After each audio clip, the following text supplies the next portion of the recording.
नई साइंसी तहकीक में मालूम हुआ है कि तिब्बी तौर पर इंसान की मौत वाक़ई होने के कुछ देर बाद भी इंसान का दिमाग काम करता रहता है और मरने वाले शख्स को मालूम होता है कि वो मर चुका है।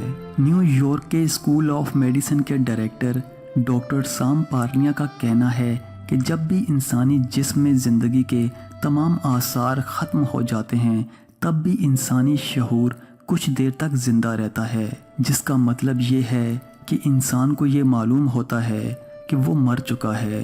और जब डॉक्टर्स कहते हैं कि मरीज़ मर चुका है तो वो ये अल्फाज भी सुन रहा होता है।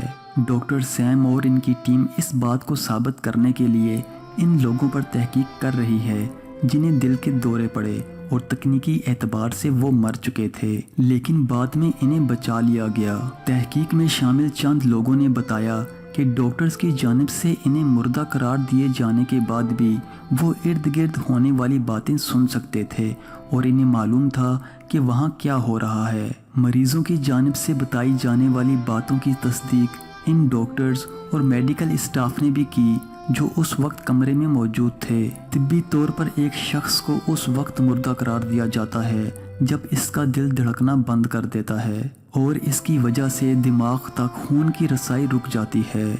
डॉक्टर सैम कहते हैं कि तकनीकी तौर पर जैसे ही दिल धड़कना बंद करता है इंसान को मुर्दा करार दे दिया जाता है।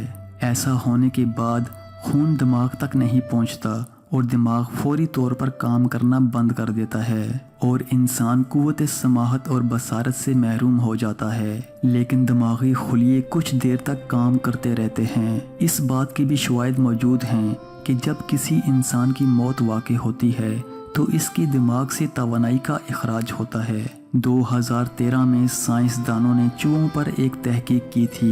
इन चूहों को बेहोश करके दवाई के जरिए हार्ट अटैक कराया गया था और तिब्बी तौर पर मुर्दा होने के काफ़ी देर बाद तक इनके दिमाग में बरकी सिग्नल्स देखे गए थे। डॉक्टर सैम का कहना है कि जिस तरह बाज़ मुहक्किकीन इंसानों में मोहब्बत के एहसास की पैमाइश पर तहकीक कर रहे हैं, इसी तरह वो भी ये समझने की कोशिश कर रहे हैं कि जब इंसान मौत के अमल से गुजर रहा होता है तो इसे क्या महसूस होता है।